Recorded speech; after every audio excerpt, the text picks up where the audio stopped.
El vestíbul del Teatre Municipal de Roses va acollir la tarda d'aquest dimecres la presentació del llibre Operació Xangó, la travessa del Sàhara de l'advocat, escriptor i editor empordanès Jaume Torrent.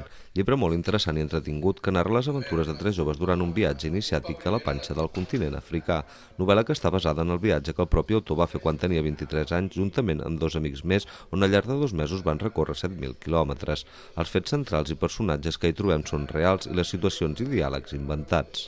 Jo havia fet la mili al Sàhara i vaig estar-me 2 anys. I malgrat que ho vaig maleir moltes vegades al començament, al final em vaig enamorar del desert. El desert és com el mar però toques de peus a terra, el qual és collonut, no? I amb un amic quedava una assignatura per acabar dret i estàvem estudiant allò perquè ens presentàvem a febrer, no? I jo explicava historietes del desert i tal, i llavors un dia em diu, escolta, i per què no anem aquest estiu al desert?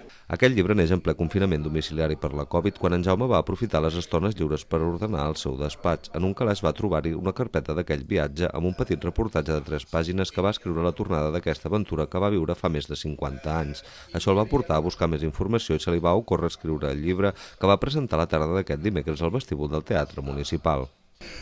I a partir d'aquí, que eren 3 pàgines, vaig anar reconstruint la història, vaig posar a buscar les fotos per casa que hi havia, li vaig demanar al fill d'un dels amics que havia mort si tenia fotos, me les va enviar, i buscant vaig trobar inclús en un calaix de casa dels pares, de quan l'havien fet, 4 o 5 postals que jo havia anat enviant al llarg del camí.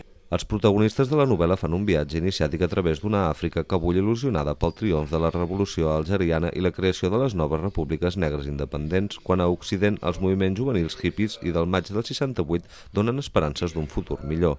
Durant el camí van trobant i convivint amb tota mena de personatges al mateix temps que s'endinsen en unes cultures desconegudes i sorprenents.